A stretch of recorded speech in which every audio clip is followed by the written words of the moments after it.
भक्तों की नामावली है। यदि कोई लाख लाख बार हरि हरि उच्चारण करे तो हरि के लाख नाम उच्चारण का जो लाभ है वो एक बार किसी भक्त के नाम का उच्चारण करने से प्राप्त हो जाता है। हरि को लाख बार पुकारने पर जो परम सुख परम लाभ प्राप्त होता है, प्रभु के दास को एक बार पुकारने से प्राप्त हो जाता है। भक्तन की नामावली जो करिए चित लाए, ताके भक्ति बढ़े घनी और हरि होए सहाय। जो भक्तों की नामावली का गान करेगा उसके भक्ति प्रतिदिन बढ़ती चली जाएगी और हरि निरंतर उसकी सहायता करेगी। ये भक्त नामावली का प्रगट फल है। जो भक्तों की नामावली का गान करेगा तो हरि उसकी निरंतर सहायता करेंगे और उसकी भक्ति कोई ऐसी सामर्थ्य नहीं है किसी विनायक की कि भक्त की नामावली का गान करने वाले की भक्ति में बाधा पहुंचा दे। राधा वल्लभ भजत भज भली भली सब होए, जिते विनायक शुभ अशुभ विघ्न करे नहीं कोई। विघ्न करे नहीं कोई, डरे कलिकाल कष्ट भय, हरे सकल संताप हरस हरिनाम जपत जय। श्री वृंदावन नित्य केली कल करत अगाधा, हित हरिवंश किशोर भजत भज श्री हरि राधा।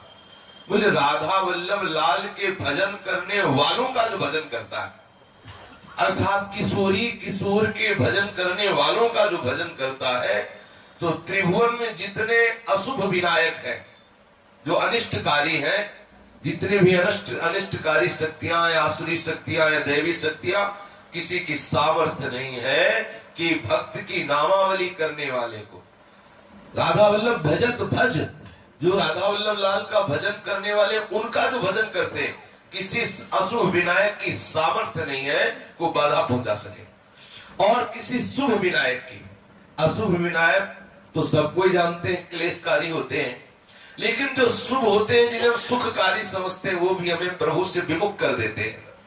हमारे परम सुख सच्चिदानंद में श्री हरि के चरणारविंद के आश्रय से विमुख कर देते हैं जो शुभ विनायक होते हैं। तो जो भक्तों का आश्रय लेता है, भक्तों का नाम कीर्तन करता है, भक्तों की नामावली का गायन श्रवण करता है, तो अशुभ विनायक तो समीप आ नहीं सकते और शुभ विनायक अपना कोई ऐसा प्रभाव नहीं दिखा सकता जिससे भक्त के आश्रय लेने वाले का चित्त प्रभु से विमुख हो जाए। और सबसे बड़ी महिमा की बात की युग है कलयुग। कलयुग का कोई भी कुचक्र उस भक्त के ऊपर अपना प्रभाव नहीं डाल सकता जो भक्त नामावली का गान करता है। और महामहिमा की बात, उसे श्री वृंदावन का वास प्राप्त हो जाएगा जो इन भक्तों का नाम कीर्तन करेगा। और महामहिमा की बात, तीनों तापों का नाश हो जाएगा। त्रिविध ताप नाशय सकल सब सुख संपत्ति हो। सब सुख संपत्ति होय होय हरिवंश चरण रति, होय विषय विषनाश, होय वृंदावन बस गति, होय सुदृढ़ सत्संग, होय रस रीति अगाधा, होय सुजस जग प्रगट, होय पद प्रीति सुराधा। जो भक्तों की नामावली का गायन करेगा तीनों तापों का नाश हो जाएगा। जो भक्तों की नामावली का गायन करेगा आचार्य चरणों से बहुत प्यार करेंगे, आचार्य के चरणों में अपार रति हो जाएगी। जो भक्तों की नामावली का गायन करेगा उसे अखंड वृंदावन वास प्राप्त हो जाएगा। जो भक्तों की नामावली का गायन करेगा उसे प्रियालाल के चरणारविंद की सेवा का सुख प्राप्त हो जाएगा। जो भक्तों की नामावली का गायन करेगा उसे राधा चरणारविंद में अपार प्रीति हो जाएगी। जो भक्तों की नामावली का गायन करेगा उसे सुदृढ़ सत्संग की प्राप्ति हो जाएगी। व्यक्त और अव्यक्त महापुरुष आ करके उसे रहस्य की बातें बता जाया करे।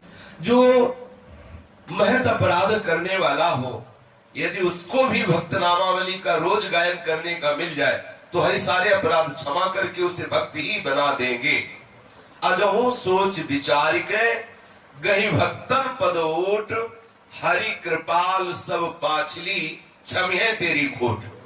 जो ही कोई भक्त नामावली का गायन करता है, भक्तों का आश्रय लेता है, तो जितना भी अपराध किए हुए हो, हरि सब अपराधों को क्षमा कर देते हैं कि ये मेरे भक्त का सेवक है, ये मेरे भक्त का सुमिरन करने वाला है, ये मेरे भक्त का आश्रय लेने वाला है।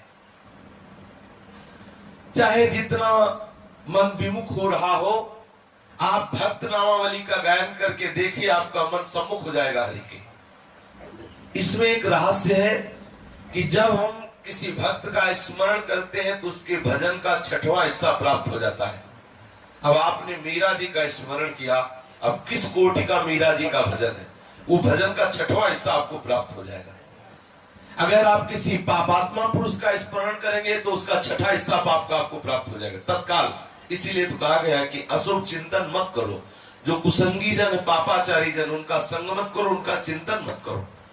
किसी भी भक्त का, अब सेना धना कबीरा नाभा ऐसे संतों का नाम उच्चारण कर रहे, उनका सुमिरन कर रहे, तो उनका भजन का प्रभाव तत्काल 6वां हिस्सा अपने आप को प्राप्त हो जाएगा। तो जो बहिर्मुखता हुई वो उसी क्षण हरि सम्मुखता प्राप्त हो जाएगी। इससे श्रेष्ठ साधन कोई नहीं। समस्त महापुरुषों ने, संतों ने, महंतों ने एक स्वर में निर्णय किया है कि वैसे भजने को तो 2 ही भले हैं, कह हरि कह हरिदास। जैसे श्री स्वामी जी महाराज भी कहते हैं, हित तो कीजे कमल नयन सो, जाहित आगे सब हित लागे फीको, कह हित कीजे साधु संगत सो, जो कलमश जाए सब जी को। अब 2 में भी और गंभीरता से विचार हुआ, हरि और हरिदास, भजबे को 2 ही भले। अब इसमें और विचार हुआ तो बोले हरिदासों का भजन करने से पूरा भजन हो जाता है, अलग से हरि का भजन करने की जरूरत नहीं। हरिदासों की यदि अर्चना वंदना सेवन हो गया, उनका नाम कीर्तन, उनके ही सामीप्यता का हमें अनुभव हो गया, तो हरि की उपासना अपने आप हो जाती है। जैसे गर्भवती माँ को रबड़ी और रसगुल्ला पवाओ तो गर्भस्थ शिशु को अलग से पवाने की जरूरत नहीं, अपने आप पालेगा, क्योंकि माँ के द्वारा उसका पोषण होता है। तो भक्त है वो गर्भस्थ सुंदरी, और भक्त है वो गर्भ धारण करने वाली सुंदरी, और हरि है गर्भस्थ शिशु। जो भक्तों की सेवा, भक्तों का चिंतन, भक्तों के नाम का गायन करता है, तो गर्भस्थ शिशु हरि अपने आप पुष्ट हो जाते हैं, अपने आप उनको आनंद का अनुभव होता है। बड़े भाव के द्वारा इस नामावली का अपने लोग गायन करते हैं, जिसकी अद्भुत महिमा है। हम सो इंसान